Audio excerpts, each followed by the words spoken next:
Good evening. In today's video, you're going to receive my tournament report from the Aggressive Negotiations Star Wars Shatterpoint tournament that I attended at Athena Games in Norwich at the weekend, 19th of July, and on we go. So this was a one-day Shatterpoint event, 16 players, 3 rounds, pretty standard 2-hour round time with mission critical in the last 30 minutes, which seems to be a universal standard for Shatterpoint. That's good. I like a 2-hour round. And it was a showdown, so just a single list. So easy there. And it was Athena Games in Norwich. Now, I've talked about Athena Games before. I've been there for Shatterpoint and Kill Team games previously. So just to recap a few things, the shop front is weirdly deceptive. If you were to walk past it on its little alleyway in Norwich there, opposite the church, you'd think it was like a pokey little game store with a few board games and bits and pieces. But once you actually go in, it is utterly massive inside. It's spread across multiple floors. The gaming center is up to the left and is really, really spacious. And even that goes back into like through another door into an annex above the neighboring shop and things like this. So loads of space. They sell some really good sandwiches. They sell snacks. They got drinks. It's all reasonably priced. The staff there are lovely. What's interesting there with Shatterpoint, and I've said this before, I'm going to say it again, it's weird to me, but the events are run by paid staff, which I've not encountered anywhere else apart from Warhammer World. Like the TO is being paid a wage to TO rather than it being a community-led thing, which is I think it's really cool. It feels a little different in some ways, but yeah, it's interesting. As a town centre venue, it cost me around £10 to park in a nearby multi-storey car park. And this was a 50% blue badge discount as well. So there is that element to it. You know, if you're going to go along to Athena Games, you are going to have to find somewhere to leave your car. Or if you're within Norwich and you can take public transport, then that's an option for you. It's a great city for public transport links. I think within itself, it's a difficult place to get to from elsewhere on public transport. But there you go. And then we're going to go on to my team. So I was playing a pretty basic team. I was playing the Cassian Andor's box and Princess Leia Charming to the Last's box with no changes. I don't think this is like the ideal set of things to run with either of these primaries, but it's not bad, you know. It's not bad, right? And it's what I have painted up, ready to go and ready to play. It's a pretty good list. I'm pretty happy with it. There are times when you really wish that Han and Chewie had that Rebel tag. There are times when you wish you had a few more Force than you actually do. But by and large, I was very happy with my list. I think, and I'll talk more about this in a little bit. I think with Shatterpoint and indeed any game with list building, it's very easy to get into the weeds of going, I didn't win that game. What can I change about my list to make sure I win the next game? And the models that you bring with you are only a really small part of the puzzle. You know, far more impactful really is how you actually like played the game, right? Now, in terms of the scenario that I brought, I wanted to run Sabotage. Sabotage is what my wife always runs because she plays Republic. The Sabotage cards were in her box, and I had Never Tell in my box. So that's what we ended up playing, or what I ended up having as my mission. I I think Cassian can do well on Never Tell. I would like to have Rebel Command. I don't have Han Solo's box. I'd like to have Rebel Commandos. I was going to play Never Tell for the infiltrate, really. But I don't think these are bad on Never Tell. I don't think it was a bad choice. But I think Sabotage would have done them quite well because of the Force. I'm actually starting to think that the best place for Cassian Andor might secretly be shifting priorities. I'm not sure about that though. Let me know what your thoughts are on remission for this. What mission would you say this team would be best at before we count? Let me know. So round one, I was against Juno 3773. I mean, I'm not sure what her actual real name was, but that's what she's going by on Longshanks, so that's what we're going to go for. Juno was running the Andor box and the Jin box. So I have a real conundrum here. I don't like playing Andor versus Andor. And I really like playing as Andor, but the mirror match is irritating. Especially, I just sometimes think you end up forgetting whose turn it is. Um, because you'll wound somebody and then you'll have a revenge trigger, and then sometimes in that revenge trigger something else happens, and then they trigger a revenge based on your revenge, and then you've got to go back and then make sure that you pick up all the different bits that were interrupted. So Rebels versus Rebels in general, because they're like the revenge heavy platform, can get a heavy thing, can get a bit much. Whether that means I should quit playing Rebels because I can only control what list I bring, or whether I just need to suck it up and realize that the mirror is going to happen sometimes. Now, I lost this game 1-2. It was an interesting game. There were a lot of weird timing questions. So, for example, Han and Chewie have I forget what it's called. They have an ability where after an attack is resolved, you pay a force to reposition. When does that happen relative to like revenge triggers that go off after an attack is resolved? And I think we got there. We asked a more knowledgeable player sort of what happens in what order. So I think we got there, right? But there was a few little bits like that. It was a really good game. Ultimately, I lost because of poor strategy, not because of anything. I think in the lists, I lost because I played the game badly. And what I mean by that is that there was a distinct point in Struggle 3 where my opponent just had Baze and Turret off on a left-hand side point, and there was just no way with where my figures had ended up. I was easily getting two things over there. What would have been three things over there to challenge that point, and it was because when your opponent has two steadfast models on a point, it's not an insurmountable problem. There are ways around it, but just physically getting the numbers over there to really do anything, it's like, oh, well, I can maybe push one off, and then this other one's still going to be there, and it's going to be tied. I need to get one of my sets of two over there, but they were just a bit out of the position for it. So it was ended up being a really a strategic oversight on my part, but also Baze and Turret are just really good. I have Baze and Turret assembled and undercoated waiting for paint. They are a really good piece when they get kind of camped in on a point like that. It's like, well, okay.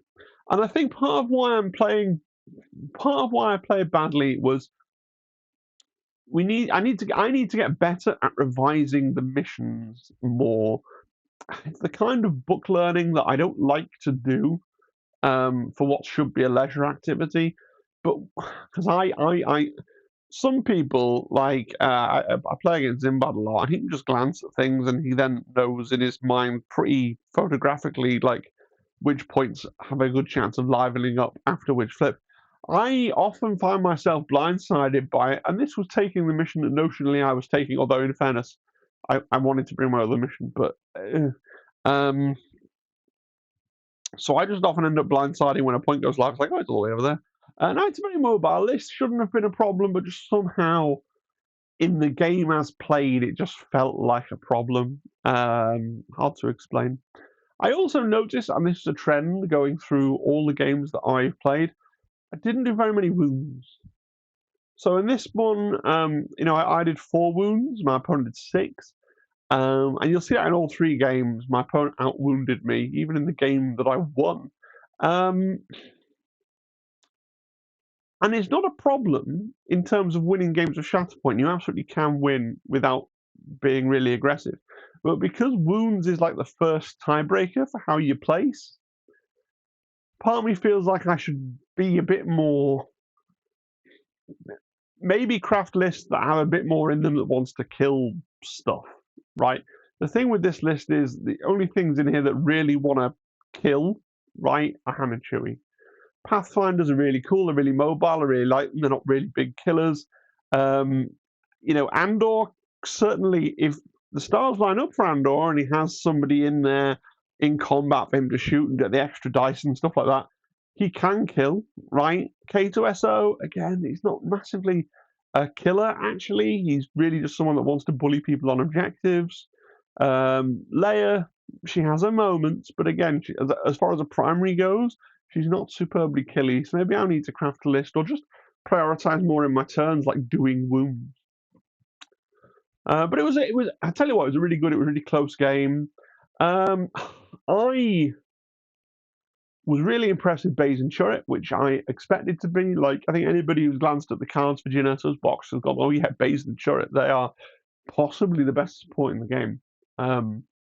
Just period, I think. I mean, they cost 5, but sure. I wasn't massively impressed with Jin and Bodhi. Jin got into the middle, got to mix up a bit, did some kills, didn't really get that many activations, and so didn't really showcase her stuff that much.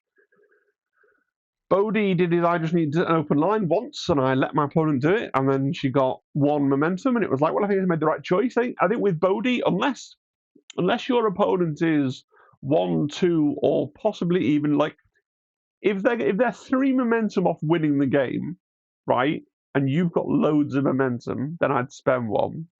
It's only like a 4% chance to roll 3. But if they're 2 or 1 momentum away from winning the game, obviously you always spend 1 to stop them, I think. But if it's early game, you just let that go through. And I don't think Bodhi's 1 momentum was particularly impactful in the end. It might have been, but I don't think it was. Then round 2, I was against my mate Matt Willis. Now, Matt is also known as Blue on the Discord. He's a real-life work colleague and friend of mine, so done this matchup before. Matt was running Leia, 3PO, and Commandos with Chirper, Endor Leia, obviously I should say, 3PO and Commandos with Chirper, Wicket, and the Ewok Hunters. I think Matt's very desperate for Ewok lists containing actual physical Ewoks to be really good. I mean, don't get me wrong, I think Leia, 3PO, and Commandos is an amazing squad. It's a squad that I would totally run if I owned the miniatures. I think it's great, and it pairs into a lot of other things in Rebels and does really, really well. Chirper, Wicket, and Hunters, I don't know. Wicket didn't feel like he did anything, right? Chirper is scary. Like, Chirper will punch you and upset you, but I think Logre's the better Ewok primary. And the Hunters are just naff, is my kind of view. But there you are. So it was a fairly normal Ewok list. It was a reasonably close game, 2-1 to me, right? It's not like I stomped him. And honestly, I felt a fair bit of luck was on my side, right? So again, we were playing Never Tell, and I ended up with the asymmetric thing where I had to move in my first turn. I had to get something onto the slightly further away middle objective. Not having commandos, didn't have any infiltrators. He had commandos, but he didn't have the difficult one on his side of the table. So I got Leia first of all, and I'm like, right, well, Leia's not going to have a great first turn, but at the very least, what she can do is she can dash these Pathfinders. The Pathfinders start with a honker. Bash, that's the Pathfinders on that objective there, and then Leia can move up, and she can dash herself, right, and then with her, where she pays a force to heal someone and dash someone else, and then she's on another point there and hunkered, and so it wasn't an exciting turn, but it was a turn, right? And then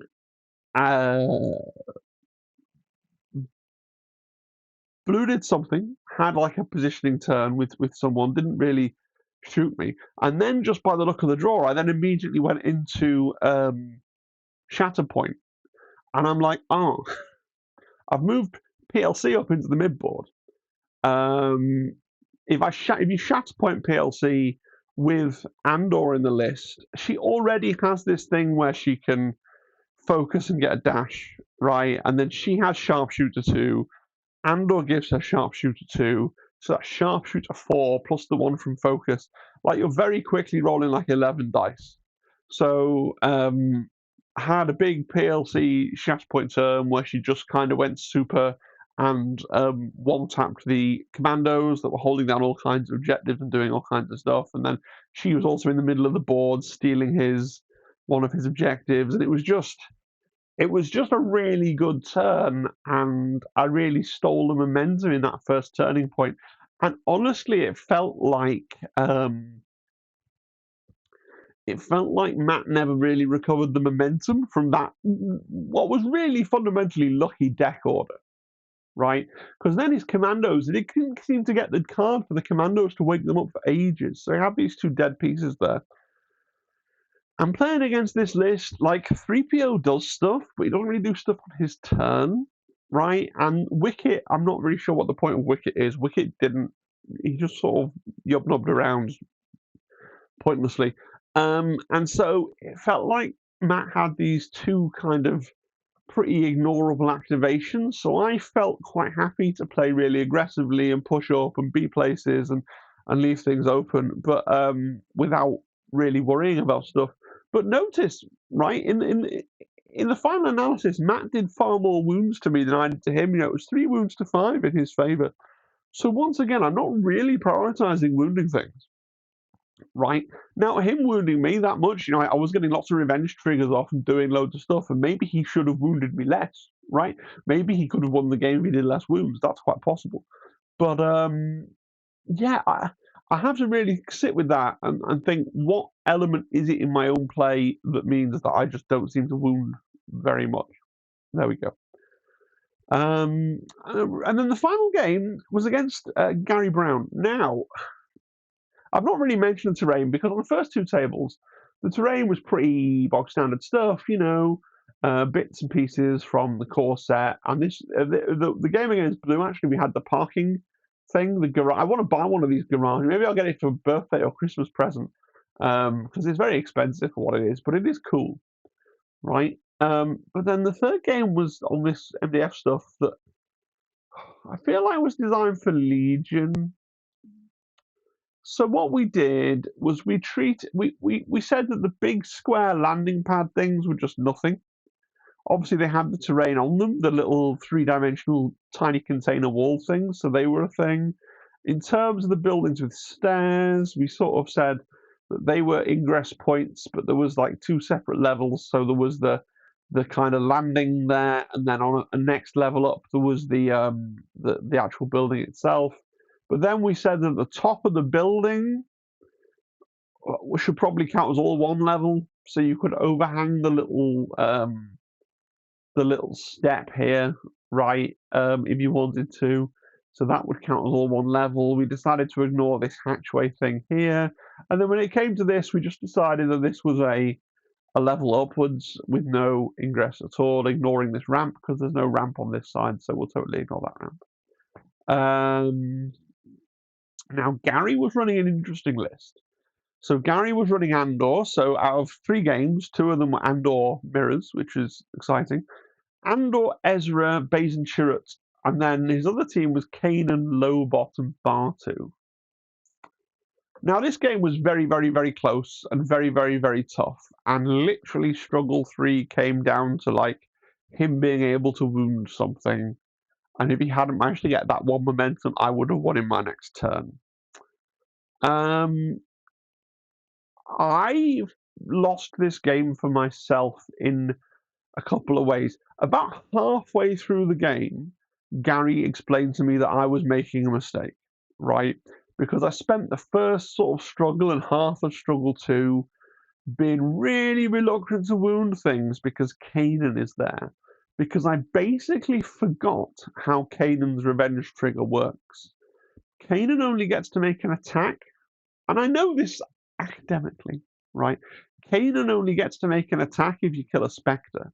So in Gary's list, only when I kill Ezra does Kanan actually get to shoot.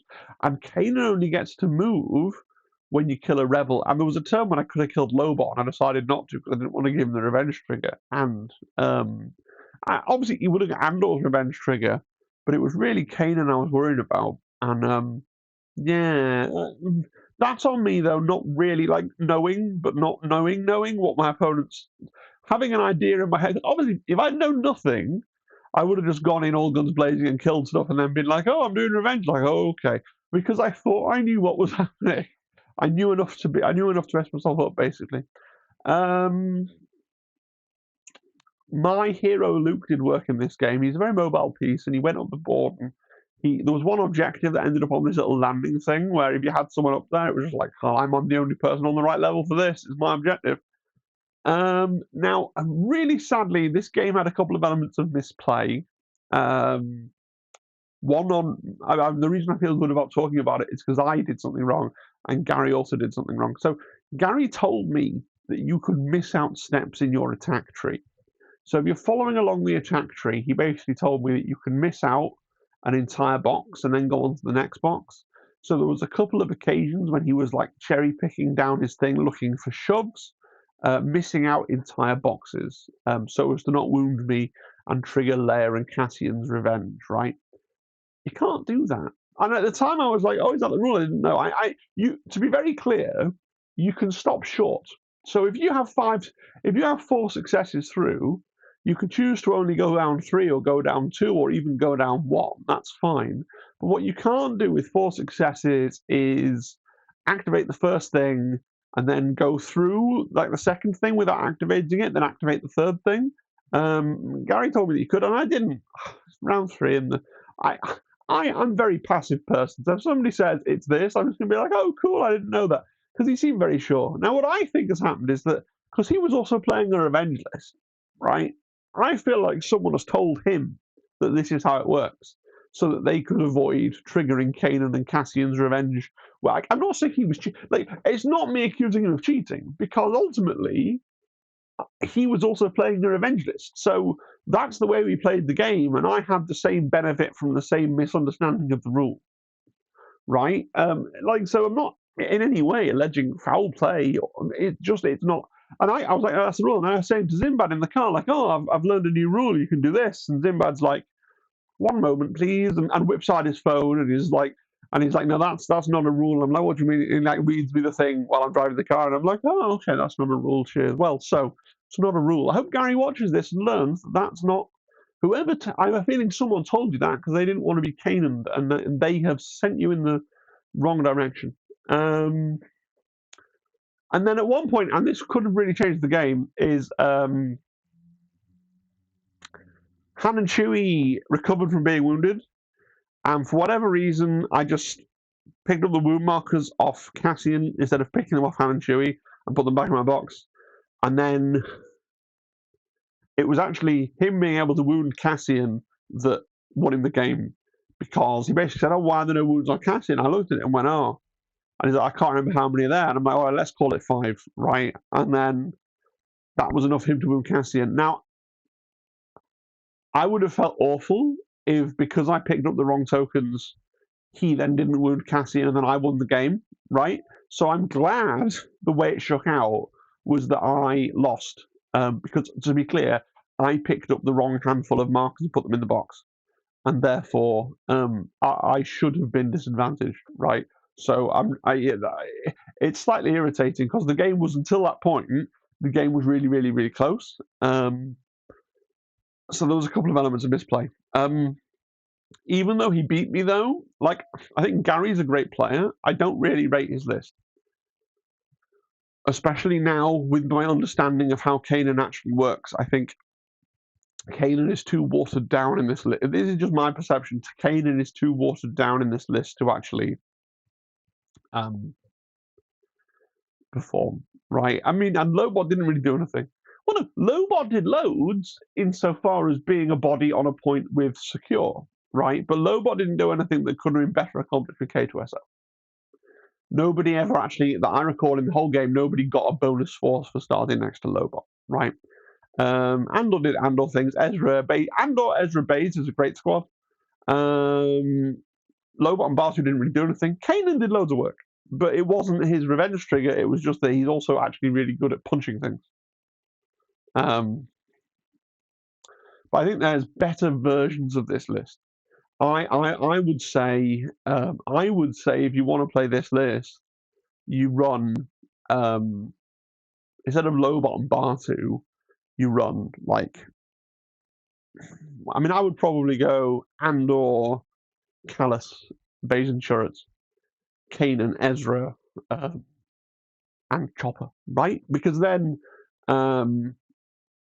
with Callus, You know, Andor's a rebel scoundrel, Ezra's a rebel scoundrel, Baze and Chirrut's a rebel scoundrel, Kanan, well, hang on, it's better than that. Andor is a rebel scoundrel. Ezra is a rebel spectre scoundrel. Baze and Chirrut's a rebel scoundrel. Kanan's a rebel spectre scoundrel, right?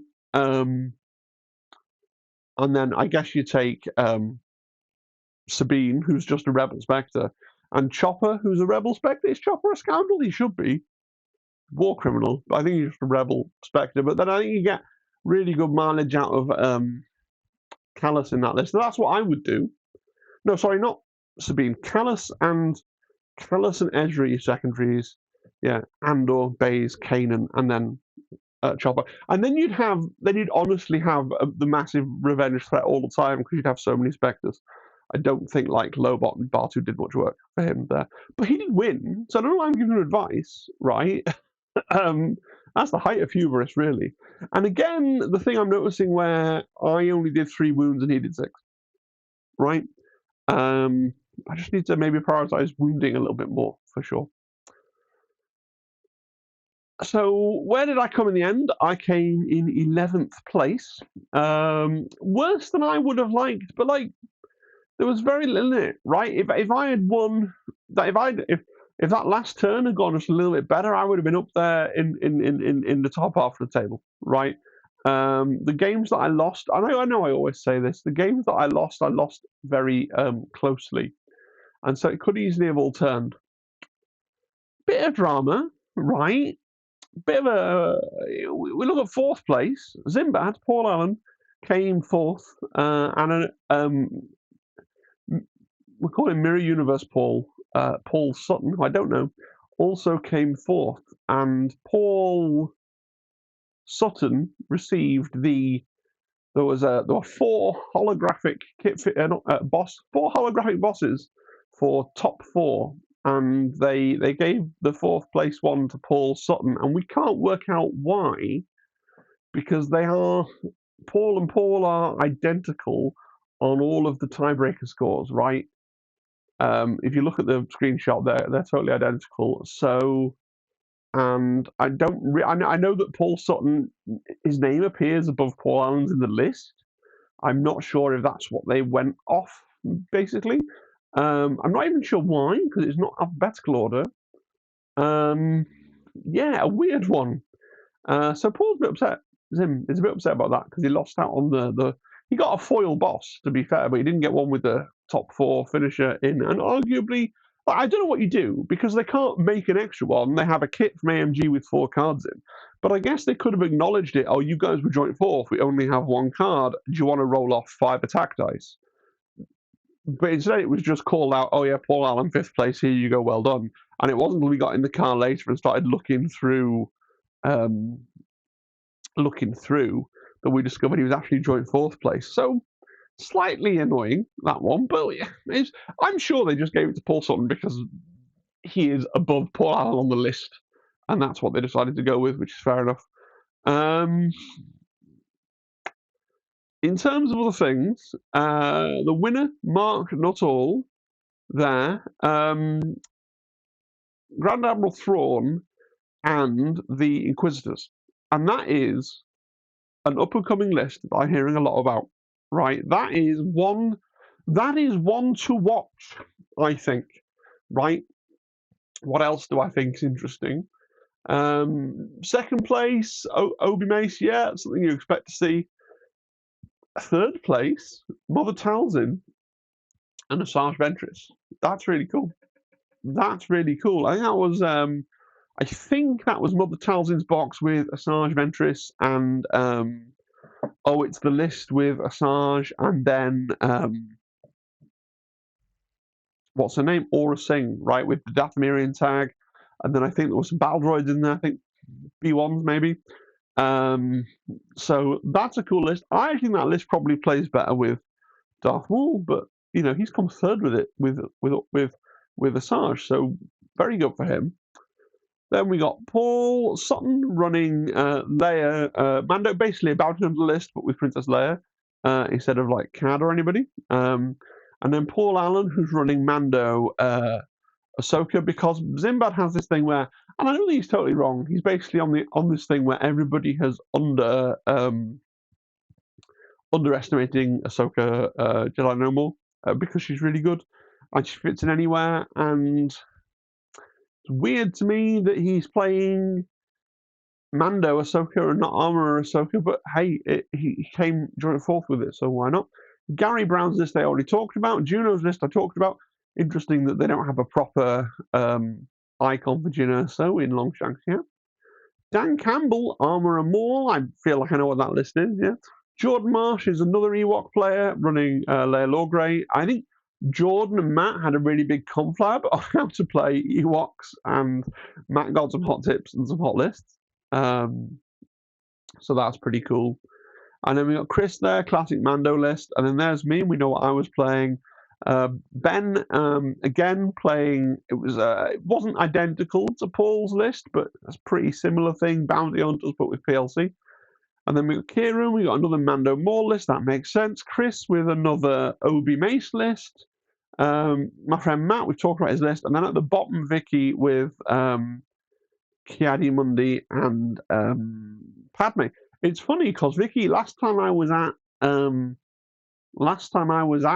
Athena, which was before the balance update, she had exactly the same list and came second.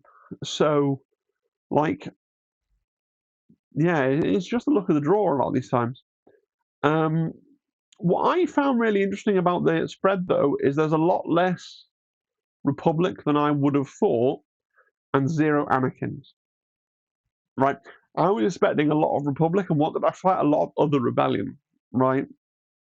So it's an interesting set. There you go. Some chat about prizes. So for whatever reason, we were having the as yet pretty well unannounced second league kit as prize support. There was some funny miscommunication about this. So a friend of mine, who I know on Discord as Benas, who I think is Ben Stew there from 12th place. I think that's who Benas is, but I don't actually know. Discords and real names, right? He was like, "Oh, we're gonna have the tournament kit with the stat cards for Jyn Erso and Andor, or Jyn and Krennic, or whatever, the one with the tournament kit with the big stat cards." And he's like, "Oh, they haven't done that. Oh, but we're gonna have we've got the Rogue One retailer kit with the Andor wanted poster and the Krennic foil, right?" And I'm like, "Oh, awesome!" And then he's like, "Oh, no, we got the first league kit with Kit Fisto and Lando and Veers and Mando." And I'm like, "Oh, okay, cool." And he's like, "Oh, no, we got the second league kit that no one's seen yet with Boss and, well, the one that you see down here." So, fine. Listen, I'm just pleased to get any kind of foils. But I was pretty excited. I didn't think I was going to. Nobody in the UK seems to run leagues, at least not that I know about. So I didn't think I was going to get a league kit, but we're going to give away a league kit for a one-off tournament. Fine and good. Now, in addition to these 4, which everybody got, so these were the participation prizes, you could also get a boss with top 4 stamped on it, and a boss with a little paintbrush on for best painted. Athena provided little glass trophies for first, second, and third, as well as best painted and best sports. Matt /Blue won best sportsmanship, which is cool. And then Zimbad didn't get his top 4 foil card because of reasons, for sure. So my personal reflection: it was a great day. I enjoyed every game. If they announced that they were doing another one next week, I would definitely go. I am going to 2 grand tournaments. The next 2 things I have signed up for are 2 grand tournaments. I'm going to a grand tournament in August at Griffcon, which is actually quite nearby to me, and they have loads of tickets left. Like, I've not been really. I would have made a whole video promoting the fact that people should go to the Griffcon grand tournament on my channel, except that Zimbad and Blue still haven't bought their tickets, and I'm scared that if I mention it, then everybody will go and buy tickets for it, and then they'll sell out, and then Zimbabwe won't be able to go because I think they're just holding off till, I don't know, payday, but that's today, so I don't know. But I'm going to that one, and that's soon. I've got no idea what I'm running. And then later I'm going to the one at Element Games in Stockport, which is sold out, I think. Or like 2 tickets left, something like that. I don't know what I'm bringing. I have designs on a... I'm going to play again. When I finish recording this video, I'm going to play a game of Shatterpoint with my wife, and I'm going to try my current, like, stupid cracked list, which I think is going to be like Andor with Callus and Baze and Churret, and then Lando, Bosk, and Han and Chewie. I want to see how that works. I don't know if it's good or not. I don't know if that has enough force or not, or what. Even if that works, I still don't know what I'm doing for the rest of my Premier list. The really nice thing, if I can make that list work, Rebel Alliance only have 3 good supports, right? They have Baze and Churret, Pathfinders, and Commandos, right? And then you have to make something else work. You can take Han and Chewie, even though they're not rebels, or you can take one of the Spectre supports, or you can take Lando and R2, but none of these things are good, right? So if I can make a list work with Han and Chewie, and then that frees up the other half of my... I could play a really thematic rebels list with Commandos and Pathfinders in the other half. That does going to mean I'm going to have to buy like 4 more Shatterpoint boxes, especially as one of the things I might put in the other half of the list is going to involve Leia and 3PO, so I'd have to buy both Ewok boxes just for 2 models, which is kind of upsetting. But there's part of me that wants to do half Rebels and then half Seps, because I've got unassembled at the moment, but I got Riff Tamson's box knocking around, and I do think there's probably legs on a couple of lists there. Either Riff with Kraken and the B2s, and then Grievous with Nusarai and the Aquas, I think is a good list. Or you could play Count Dooku with Nosarai and the B2s with Cad Bane and Kraken and the Aquas. I think that could be a good list. Or I've got all the parts to do Bounty Hunters if I paint them. Right? I could do Cad and Mando with IG-11 and Bosk and Bounty Hunters, and either Han and Chewie if I'm not using Han and Chewie somewhere else, or IG-88. Right? I don't know what I want to go for.